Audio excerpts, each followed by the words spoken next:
አሰላሙ አለይኩም ወራህመቱላሂ ወበረካቱ። ሰላም ውድና የተከበራችሁ ቤተሰብ እንዴት ናችሁልኝ? ደህና ናችሁልኝ ወይ? እኔ ጋር ሁሉ ሰላም አልሐምዱሊላህ፣ ሁሉ ሰላም። ምሽታችሁ እንዴት ነበር? ጨረቃዎቻችን አዲስ አበባ ገብተዋል።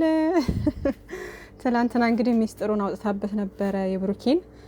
ዛሬ በዚህ አይነት መንገድ ሰርፕራይዝ ሊያደርገን ነበር፣ ድንገት ማለት ነው። በቃ አዲስ አበባ ገብተናል ብሎ ብሩኬ ሰርፕራይዝ ሊያደርገን ፈልጎ ነበር፣ ግን ደግሞ ቅመሟ ሆዴ ቲማቲም ነው ብላ ፈነዳችሁ ማለት ነው። ለማንኛውም እንኳን በሰላም ተመለሳችሁ፣ እንኳን በሰላም ወደ ቤታችሁ ገባችሁ እና ደስ በሚል ሁኔታ እንደዚህ አይነት ነገር በነገራችን ላይ ደስ ይለኛል። ማለት አሁን ከተወሰነ ወራት በኋላ ወይ በየ2 ወሩ ወይ በየ3 ወሩ ሊሆን ይችላል እንደዚህ ቁጭ ብለው ከኦዲየንስም የሚወጣን ጥያቄ ላይክ በዙሪያቸው ያሉትም ጓደኞቻቸው ሊሆን ይችላል እንደዚህ ጥያቄ እርስ በርስም ሊሆን ይችላል። አሁን ሀይሚዬ ለብሩኬ የምትጠይቀውን ጥያቄ ታዘጋጃለች፣ ብሩኬ ደግሞ ለሀይሚዬ የሚያወጣውን ጥያቄ ያዘጋጁና እርስ በርስ መጠያየቅ ሊሆን ይችላል ምናምን። ከዚህ በፊትም አድርገውት ነበር የሆነ ታይም ላይ ታስታውሱ ከሆነ ማለት ነውና እንደዛ አድርገው ቢያደርጉ ደስ ይለኛል። ማለት በየ3 ወሩ ወይም በየ4 ወሩም ሊሆን ይችላል ብቻ እንደዛ አይነት ነገር እንትን ቢል በጣም ደስ ይላል ማለት ነው። ምክንያቱም ኢቭን ከኦዲየንስ ራሱ አንዳንድ ጥያቄዎች የሚመጡትን ነገር መርጠው እነዛን የአብዛኛው ጥያቄ የሆነውን አሁን ለምሳሌ አንድ ጥያቄ ተደጋጋሚ ከተጠየቀ ያንን ጥያቄ አውጥቶ ለኦዲየንስ መመለስ ምናምን ላይክ እንደዛ ብቻ እንደዛ አይነት ነገር ደስ ይላል። እና ሀይሚዬና ብሩኬ በእንደዛ አይነት መንገድ ደግሞ ስለመጣችሁ ደስ ብሎኛል። ለሁለተኛ ጊዜ ነው እንግዲህ ይሄ ለሁለተኛ ነው ለሶስተኛ ጊዜ አላቅም፣ ለሁለት መሰለኝ አይደለ? እና ወዶቼ ለማንኛውም ይመቻችሁ ጨረቃዎቻችን። የዛሬው ጥያቄ በጣም አዝናኝ ነበረ። አዝናኝም አስተማሪም ነው በነገራችን ላይ እና በጣም ስስቅበት የነበረው ነገር የፈሱ ጉዳይ ነው። እና ርዕሱን አይቼ ማለት ነው ደነገጥኩም። ከዛ ደግሞ ሳቄ እንትን አለኝ ታውቃላችሁና የደነገጥኩት ድንገት ተፈጥሮ ነው እንዴ ምናምን ብዬ ያ እንትን ይላል እኮ አይደለ? ግን እንደዚህ አይነት ነገር ቢኖር አሁን እነሱ ወደዚህ ወደ ሚዲያ ያመጡትም ታውቃላችሁና፣ ግን የሆነ ዝም ብላችሁ እንትን የምትሉት ነገር የለም ላይክ እንደዛ ገና በቃ ታብሌኑን ሳየው በጣም ነው እንትን ያልኩት የሳኩት ማለት ነው። እና ወዶቼ በጣም የሚያዝናና ነገር ነበረ። በዚሁ አጋጣሚ ሁልሽም የራስሽን ገጠመኝ ኮሜንት ላይ ብታስቀምጡልኝ በጣም ደስ ይለኛል። ዛሬ በቃ የመዝናኛ ጊዜያችን ነው ማለት ነው። ስለዚህ ገጠመኛቻችሁን ኮሜንት ላይ አስቀምጡልኝ ማለት ነው። እና ፈስ ያው በሁላችንም ተፈጥሯዊ ነገር ነው፣ ምንም የሚያሳፍር ነገር የለውም። ግን ደግሞ ያው እንደ ባህልም ላይክ እንዴት ነው ብቻ እንትን ይላል። እንደውም ይባላል ከፈስ ግሳት መጥፎ ነገር ነው ይባላል። ታውቃላችሁ? ግሳት መጥፎ ነገር ነው የምላችሁ ላይክ ሰው ፊት የሚያሳፍር ሊሆን የሚገባው በልታችሁ የምታገሱት ነገር የለም እሱ ድምጽ ያለው እንትን ይረብሻል አይደለ? ያ ነገር ነው እንደውም እንትን የሚለው እንጂ ፋስ ኖርማል ነው ይላሉ አንዳንድ ሰዎች። እና ግን ያው ሁለቱም እንትን ይላል። ሰው ፊት ሲሆን ከባድ ነው። ይሄ ግሳቱ አያስቅም፣ ግን ዝም ብሎ የሆነ ይደብራል። እሱ በቃ ከሰው ፊት የሆነ ጠግባችሁ በልታችሁ ድምጽ ያለው ግሳት እንትን ስትሉ ከጎናችሁ ያለው ሰው በቃ ለሰሚው ይደብራል። ለእናንተ ኖርማል ሊሆን ይችላል፣ ግን ደግሞ ለሰሚው ይደብራል። ፋስ ግን ያዝናናል፣ ያስቃል። ለእናንተ ደግሞ ያሳፍራችኋል። በቃ የሆነ ሽምቅቅ ነው የሚያደርጋችሁ ምናምን። እና ፋስ ባይ ዘ ዌይ እንዳስለመዱት ነው። እና ሰው ፊት መፍሳት ከጀመራችሁ ላይክ ሌላ ጊዜም እንደዚህ ስትገናኙ ምናምን ሰው ፊት ሊሆን ይችላል መልሶ በዛው ሰዓትም ሊሆን ይችላል፣ በተመሳሳይ ጊዜ ሊሆን ይችላል፣ ላይሆንም ይችላል። ግን ሰው ጋር ስትሆኑ ሊመጣችሁ ይችላል እና በሚገርም ነገር ነው የምሬን ነው። እና በቃ ብቻ እንትን እንዳላችሁት ነው። እና የሆነ አጓጉል ቦታ ላይ ስትሆኑ ለመቆጠብ እንትን ካላችሁ ከሞከራችሁ ጥሩ ነው ብዬ አስባለሁኝ። ጥሩ ነው ስላችሁ የአጓጉል ቦታ የሆነ ጥሩ ያልሆነ ቦታ ላይ ከሆናችሁ እንደዛ ነው ማድረግ ያለባችሁ ብዬ የማስበው ማለት ነው። ግን ያው ቢፈሳኮ ኖርማል ነው፣ ግን እንዳትሸማቀቁም ጭምር እንዴት ነው ምላችሁ ቢወጣ ጥሩ ነው። ኦልሬዲ ይሄ ተበከለ ጋዝ ስለሆነ ግን ደግሞ ካስለም በዛው እንትን ካላችሁት ላይክ ድጋሚም ይመጣችኋል። በዛ በተመሳሳይ ጊዜ ሊሆን ይችላል ላይሆንም ይችላል፣ ግን ደግሞ ይመጣችኋል። ሰው ፊት ስትሆኑ ይመጣል እና እንዳስለመዳችሁት ነው አንዳንድ ጊዜ ማለት ነው። የምር ልብ ብላችሁ እንትን ካላችሁት እና እኔ የሚገርማችሁ ነገር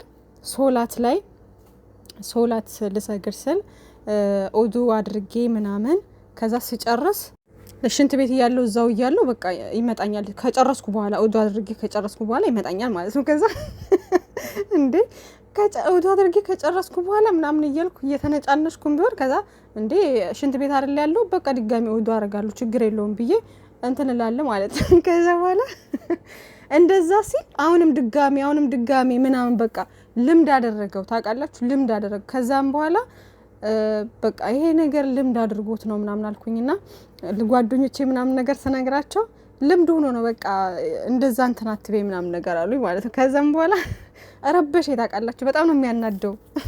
ኦዱ አድርጋችሁ ጨርሳችሁ ልትሰግዱ ስትሉ በጣም እንትን ይላልና ከዛ በኋላ እንትን ማለት ጀመርኩ ማለት ነው። መቆጠብ ጀመርኩ። በቃ ምንም እንትን ማለት አልፈልግም፣ በቃ እንዲበላሽብኝ ኦዱ አልፈልግም ምናምን። ከዛም በኋላ እንትን አለኝ ታውቃለህ፣ በዛው ለመደና ተወይ ለቀቀኝ በቃ። እና አንዳንዴ ልምድ የሚያደርግበት ሰዓት አለ ልላችሁ ነው።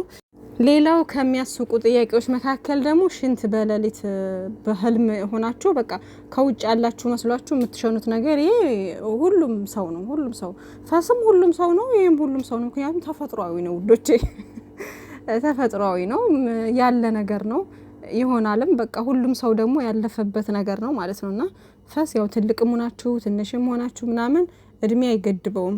በየትኛውም ሰዓት ሊያጋጥማችሁ ይችላል ማለት ነውና በተለይ ደግሞ የበላችሁት ምግብ አልስማማ ብሏችሁ ጨጓራችሁ እንደዚህ ነፍቷችሁ ሆዳችሁን ነፍቷችሁ ምናምን የሚያስቸግራችሁ ሰዓት ላይ አሁን የዛኔ አንዳንድ የጨጓራ ህመም በፈስ እንትን የሚል አለ የሚለቅ አለ። አንዳንድ ደግሞ በቃ የሚያስጨንቃችሁ እንትን አለ። የተለያየ ነገር ብቻ አለ ውዶቼና እንደዚህ አይነት ነገር አጋጣሚዎች ከባድ ናቸው። ገባችሁና ይሄ ማንኛውም ሰው የሚያጋጥመው ነገር ነው። ከዛ በተጨማሪ የሽንቱ ነገር እንዳሉት በልጅነት ሁላችንም ያለፍንበት ነገር ነው። በጣም ደስ ይላል። ብሩኬ እንዳለው በቃ ዝም ብላችሁ መልቀቅ ነው። ውጭ ያላችሁ ይመስላችኋል ምናምን ነገር በቃ ከሸናችሁ በኋላ ብንን ስትሉ ነው አልጋ ላይ መሆናችሁን የምታውቁት ማለት ነውና እንደዛ እኔም በልጅነቴ ነው ይሄ ነገር አጋጥሞኝ የሚያውቀው። በትልቅ እያለሁ ግን አጋጥሞኝ አያውቅም። ትልቅ እያለሁ ምናምን ሽንት እንትን ብሎኝ አያውቅም። በልጅነት ግን ብዙ ጊዜ እንደዚህ ውጭ መስሎኝ ሸኝቼ ነው የሚባለው አውቃለሁ።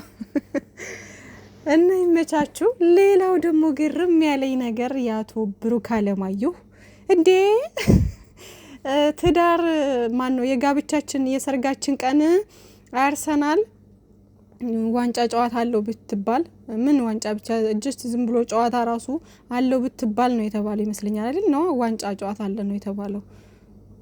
ዞሮ ጨዋታ አለ ቢባል ማንኛውን ትመርጣለህ አይነት ነገር ነው የተባለው ማለት ነው። እና ብሩኬ ኃይለኛ መጋኛ ነው የያዘው ያርሰናል ማለት ነውና በጣም ነው የገረመኝ ማለት ነውና ሁለቱም ቦታ ደግሳለሁ አላለም። ቢቀርስ ብሩኬ ቢቀርስ እንዴ! አይ ሀይሚዬ እንደኔ እኮ ህይወትህ ነኝ። ኳሱ ደግሞ እዚህ የፈረንጅ እንትን ምናምን አለችና እውነት ነው ሀይሚዬ ትክክል ነች ሀይሚዬ። እሷ ሲጀመር ይሄ የአድናቆት ይሄ ምንድነው የሚባለው ኳስና ህይወታችሁ ጋር መገናኘት የለበትም። ገባችሁና እሱ በጣም ከባድ ነው። ከልባችሁ የሆነ ነገር ተሰጥቶ በቀላሉ እንኳን እንደምታዩት እንግዲህ በጣም ብዙ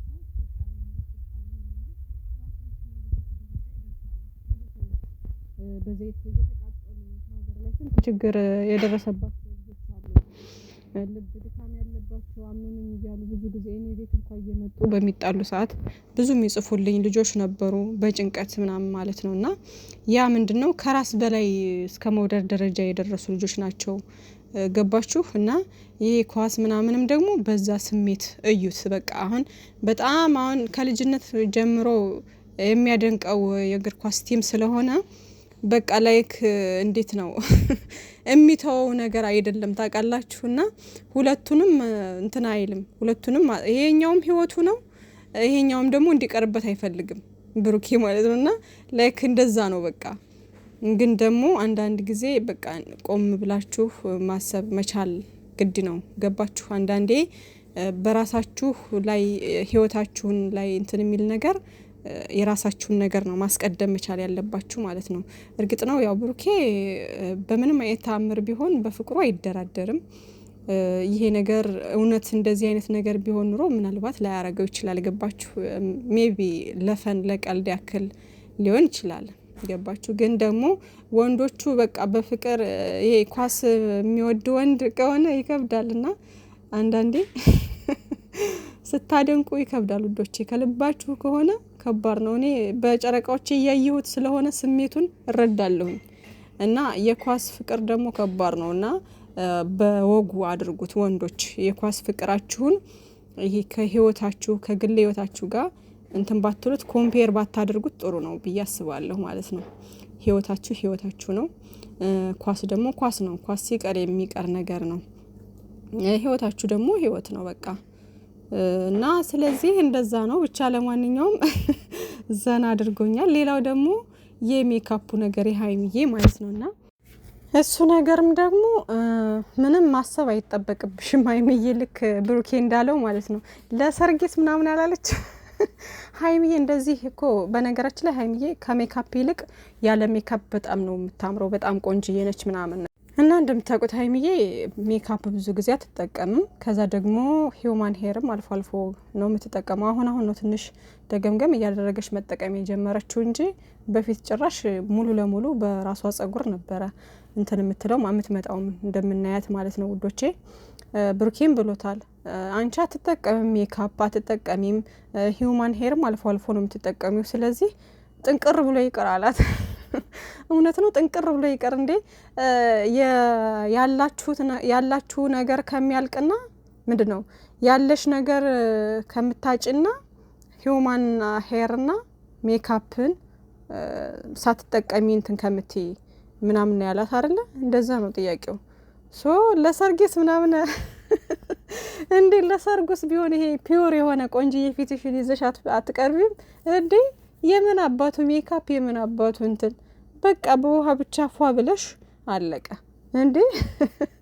እና ምንም ይሄ በነገራችን ላይ አሁን ለሀይሚዬ ብዙ ጊዜ ስለማትጠቀም ይሁንሽ፣ ግን ለሌሎች ዘወትር ለሚጠቀሙ ሜካፕ ዘወትር ለሚጠቀሙ ሴቶች እርግጠኛ ነኝ በቃ ላይክ ሁለቱንም ማጣት እንደማይፈልጉ አይነት ሆኖ ነው የሚመልሱት። ለመመለስ በጣም ይከብዳቸዋል ሜካፕ ለሚያዘወትሩ ማለት ነው። ግን እንደኔ ዝም ብሎ የሚወጣ በትክክለኛ እንኳን በፊት ሳሙና እንኳን ማለት ታጥብ ሴትዮ ባገኘሁት ነገር ነው ታጥቤ የምወጣው። የፊት ሳሙና እንኳን አልመርጥም፣ እንኳን አይደለም ሜካፕ ዘወትር ልጠቀም ይቀርና ማለት ነውና ለምን ጥንቅር ብሎ እስከ መጨረሻው ድረስ አይቀርም። እና ይሄ ማሰብ የሚያስፈልገው ጥያቄ አይደለም። ብቻ ግን ያው ሀይሚዬም በስከ መጨረሻ ያው ብላለች። እሷም ለሰርግ ስትል እንደ ለፕሮግራም ለምናምን ስለሚደብርና ከተለመደው አንጻር እንዴት ነው ያው ለሰርግና ለአንዳንድ ፕሮግራሞች ለየት ብላችሁ መታየት ስላለባችሁ ለዛ ብላ ያንን ነገር አስበው ነው እንጂ እንደዚህ አይነት ነገር ግድ እንደማይሰጣትና እንደማይጨንቃት ያው የታወቀ ነው። እሷ መልሰዋለች ማለት ነው። ሜካፑ ይቅር ብላለች ማለት ነው። ሀይሚዬ ልክ ነች። እና ሌላው ጉዳይ ደግሞ አስተማሪው ነገር ደግሞ ላይክ ምንድነው የጠየቁት ልጅ ባይኖራችሁ ልጅ ባይኖርሽ ማን ነው ልጅ መውለድ ባይችል ታፈቅሪዋለሽ ወይ እንደድሮው? ለሷም ለሱም ተጠይቀው ያው ሁለታቸውም የመለሱት መልስ በጣም ደስ የሚል ነው ማለት ነው። መሆንም ያለበት እንደዛ ነው። ሀይሚዬ እንዳለችው የሆነን ሰው ስታፈቅሩ ስትወዱ በመስፈርት መሆን የለበትም። ገባችሁ? ሙሉ ማንነቱን ተቀብላችሁ እስከሆነ በንጹህ ልባችሁ የምታፈቅሩት ፍቅራችሁ ሊቀንስ አይችልም ማለት ነውና ብሩኬም በሚገርም ሁኔታ ነው የመለሰው። በቃ እኔ ላንቺ ምንም አይነት ነገር ሊቀንስ አልችልም፣ እንደውም በቃ ማደጉ አምጥተን ማሳደግ እንችላለን ነው ያለው። በቃ በትክክለኛ አፍቃሪ እንደዚህ ነው በቃ እንጂ ምንም ነገር ሊቀንስ አይችልም። ሀይሚዬም ብሩኬም የመለሱት ነገር በጣም ደስ የሚል ነገር ነው። ብቻ ተመችቶናል። የኛ ጨረቃዎች የኛ ውዶች መልካም ጊዜ ይሁንላችሁ። በጣም ደስ ብሎኛል። ነገ እንግዲህ የጌሙን ነገር ቀጠሮውን እናገራለን ብለዋል። ነገ ወይም ከነገ ወዲያ ይነግሩናል ማለት ነው። በትዕግስት ጠብቁ ውዶቼ።